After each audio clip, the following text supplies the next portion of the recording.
क्योंकि आज आपकी इंग्लिश की टेंशन खत्म होने वाली है। इंग्लिश में सर क्या करें क्या ना करें कि ज़्यादा प्रेशर लेने की ज़रूरत नहीं है। इतना पढ़कर आप वाकई टॉपर बन सकते हैं। आपको अपने आप को उस काबिल बनाना होगा। नमस्कार, हो जाइए तैयार इस प्यारे से सेशन के लिए, क्योंकि आज आपकी इंग्लिश की टेंशन खत्म होने वाली है। मैं आपको बताने वाला हूं कि ये जो कंफ्यूजन बहुत दिन से चल रही है ना, इंग्लिश में सर क्या करें क्या ना करें, कितना पेपर आएगा, कैसा पेपर आएगा, ये सब कुछ आज मैं आपको बताने वाला हूं कि ज़्यादा प्रेशर लेने की ज़रूरत नहीं है। आपको सिर्फ इतना ही पढ़ना है और इतना जितना मैं बता रहा हूं इतना पढ़कर आप वाकई टॉपर बन सकते हैं। लेकिन आपको मेहनत करनी होगी, आपको अपने आप को उस काबिल बनाना होगा। चलिए शुरू करते हैं सेशन को और देखते हैं कि सबसे पहले हमारे पास ये जो सिलेबस है, इस सिलेबस में सबसे पहले आप देखेंगे कि यहाँ पर आपको 3 नंबर का एक अनसीन यहाँ रीडिंग सेक्शन में मिल रहा है। अब रीडिंग में 2 तरह की चीजें हैं, एक तो शॉर्ट अनसीन पैसेज है और एक वन अनसीन पैसेज है, एक जिसमें 3 शॉर्ट आंसर टाइप क्वेश्चंस रखे जाएंगे और ये कुल 10 मार्क्स का है। अब इस पर थोड़ी सी मैं चर्चा करूं। देखिए, जो अनसीन पैसेज है उसमें से 3 एमसीक्यू आपके बने, ठीक है। अब मेरे बच्चा, जब आपको ऊपर खीर मिल रही है बनी बनाई, तो आप उसके उत्तर नीचे 3 एमसीक्यू के रूप में है निकाल सकते हैं। मैंने आपको ये पढ़ाया है, समझाया है और आगे क्लासेस में समझाऊंगा। दूसरे पर आते हैं। यहां पर एक चीज और है जो अनसीन आएगा। इस अनसीन से 3 very short answer type questions बनेंगे और एक वोकैब बेस बनेगा, यानी कि कुल मिलाकर ये आपका 7 नंबर का होगा और ये 3 नंबर का। तो जो एक वोकैब बेस्ड क्वेश्चन होगा, जो मैं पाठ में यानी चैप्टर्स में बहुत सारे मीनिंग से लिखवाता हूं, आपको वैसे भी मैं याद करने के लिए बताता हूं, तो आपको ये वोकैब याद ही करनी होगी। उसमें आपको पूछा जाएगा कि ये वोकैब वाला, मान के चलो कि जैसे अब एक मैंने कहा कि ब्यूटीफुल मीन्स सुंदर, तो सुंदर को और क्या कह सकते हैं, या सुंदर का मीनिंग इसमें जैसे ब्यूटीफुल है या हैंडसम लिख दिया उन्होंने, तो इसका दूसरा अपोजिट क्या आया है, या ऐसा ही, सिमिलर, सिनोनियम दूसरा इसमें क्या है सुंदर के लिए। बात समझ रहे हैं मेरी, ठीक है। तो ये वाली बात आएगी एक। अब आते हैं राइटिंग स्किल्स पर। यहां पर बड़े ध्यान से देखना, ये आपको 10 मार्क का मिल रहा है, यहां पर 10 मार्क्स आपके पक्के। यहां आपको लेटर लिखने के लिए मिलेगा, फॉर्मल, इनफॉर्मल या फिर एप्लीकेशन लिखने के लिए मिलेगा। अब एक बात मैं आपको बताता हूं गहराई की, एप्लीकेशन लिखना आसान है, बहुत आसान होता है एप्लीकेशन लिखना। तो आप इसमें बिल्कुल टेंशन खत्म कीजिए कि सर लेटर भी याद करें एप्लीकेशन भी याद करें, नहीं ना, सिर्फ एप्लीकेशन याद कीजिए। मेरी एक बात समझ में आई? चलिए, तो यहां आपको कुछ याद नहीं करना। यहां पर जो आपके वोकेबलरी वाली बात हो गई, तो वो तो ऑलरेडी मैं पढ़ा रहा हूं, आपको याद होते चले जा रहे हैं। सिर्फ आपको समझना है और समझ करके ही एमसीक्यू में से एक छांटना है। यहां पर आपको एप्लीकेशन लिख देना है। अब यहां पर आपको देख रहा होगा डिस्क्रिप्टिव पैराग्राफ या ऑब्लिक, या फिर रिपोर्ट लिखें या फिर आर्टिकल लिखें, ठीक है। आपको एक लिखना है 80 से 100 वर्ड्स का। अब आप डिस्क्रिप्टिव पैराग्राफ और रिपोर्ट, यहां पर एक अलग चीज है रिपोर्ट, इस रिपोर्ट को हटा दें तो डिस्क्रिप्टिव पैराग्राफ और आर्टिकल लगभग सेम है। डिस्क्रिप्टिव पैराग्राफ बिना हेडिंग के लिखा जाएगा और जो आर्टिकल है उसमें आप हेडिंग डाल सकते हैं, ये इसमें अंतर होता है। बाकी अगर हम कहें कि दिवाली पर आप डिस्क्रिप्टिव पैराग्राफ लिखिए, तो आप बिल्कुल एक पैराग्राफ के रूप में उसको लिखते चले जाइएगा, और अगर आपने आर्टिकल को लिखना है तो उसमें सिर्फ हेडिंग डालना है। तो काम एक करना है, मतलब याद या समझना या लिखना सीखना एक है, लेकिन काम ये दोनों पर करेगा। क्यों?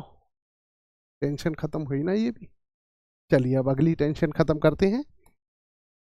यहां पर, हाँ, यहां पर ग्रामर सेक्शन आपको टोटल 15 नंबर का देखने को मिलेगा।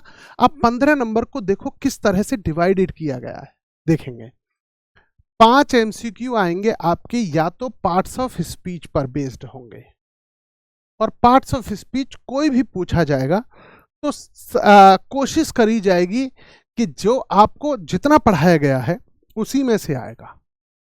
ठीक है, जैसे दैट, दिस आप जानते हो कौन से हैं, डेमोन्स्ट्रेटिव प्रोनाउन है, आप जानते हो नहीं? तो जैसे ब्यूटीफुल पिक्चर, ठीक है, तो ये क्या है, एडजेक्टिव है। ठीक है, तो इस तरह से चीजें आपको पूछी जाएंगी।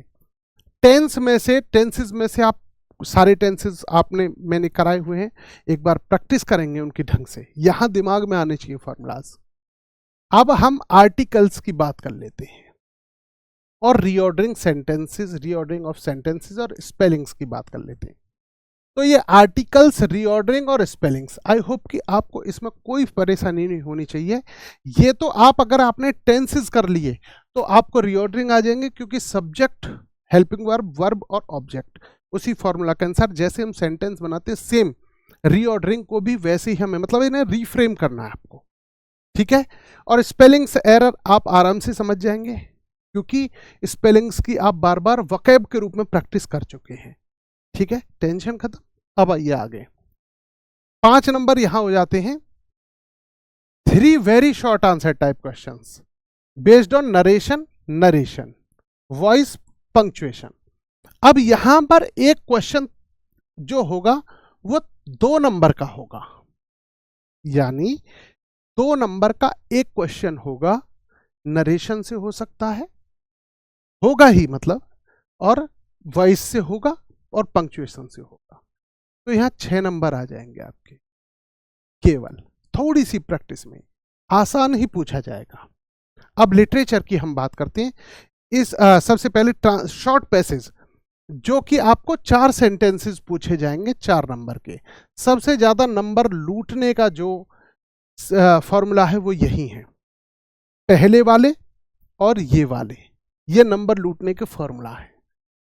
क्योंकि आप टेंसेस बनाना सीख रहे हैं लगातार, तो एक बहुत आसान शब्दों की हिंदी से इंग्लिश ट्रांसलेट करने के लिए आएगी, आप उसे टेंसेस के अकॉर्डिंग ट्रांसलेट कर सकते हैं।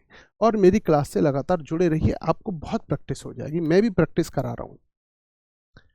अब 35 मार्क्स का अकेला सेक्शन है। अब देखना कितने आसान नंबर मिलेंगे।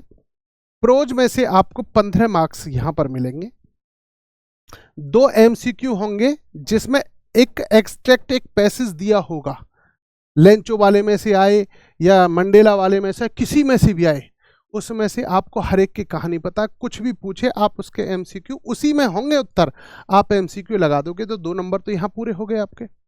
ठीक है, 3 एमसीक्यू बेस होंगे लेसन्स पर, यानी किसी भी चैप्टर से पूछ सकता है कि ट्विन ऑब्लिगेशंस क्या है, जैसे कि लेंचो ने दूसरे पत्र में क्या लिखा, तो वहां एमसीक्यू के रूप में वो भी आपको निशानी लगाना, गोला भरना है ओएमआर पर। अब यहां आते हैं बात 30 से 40 वर्ड वाली, जो कि आपको फर्स्ट फ्लाइट में देखने को मिलेगा, शॉर्ट आंसर टाइप के 2 मिलेंगे।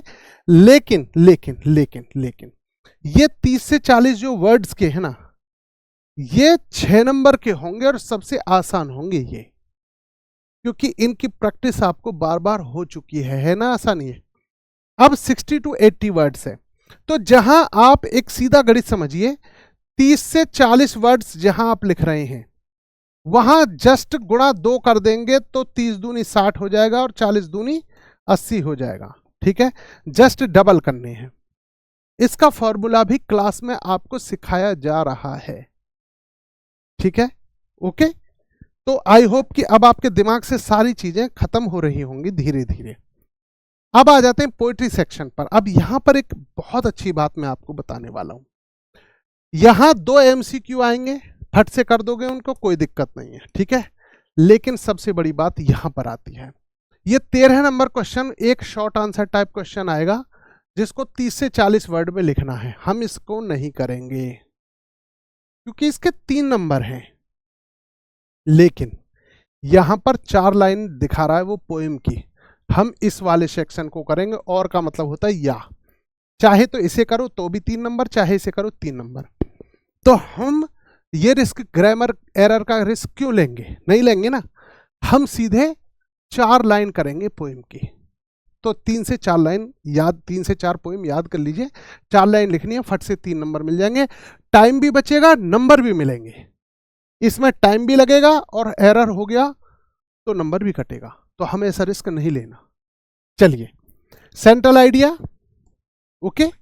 अब यहां पर आते हैं हमारी सप्लीमेंट्री रीडर, जो पूरक पुस्तक है। 5 MCQ आएंगे, जो हमारे लेसन हैं, चैप्टर्स हैं, आप कर देंगे। फिर वही 30 से 40 वर्ड्स के और 60 से 80 वर्ड्स के, ठीक है। इस तरह से आपका ये जो क्वेश्चन पेपर है वो कंप्लीट हो जाएगा, इन्हीं चैप्टर्स से आएगा। तो मुझे बताइए कितना आसान है ये सब, बताओ, आसान है ना। बस मैं यही बात चाह रहा हूं कि बिल्कुल दिमाग पर बोझ मत लगाना। बहुत छोटा सा सिलेबस है और उसको मैं कई बार करवा चुका हूंगा, आप बिल्कुल टेंशन मत लेना। नमस्कार प्यारे बच्चे।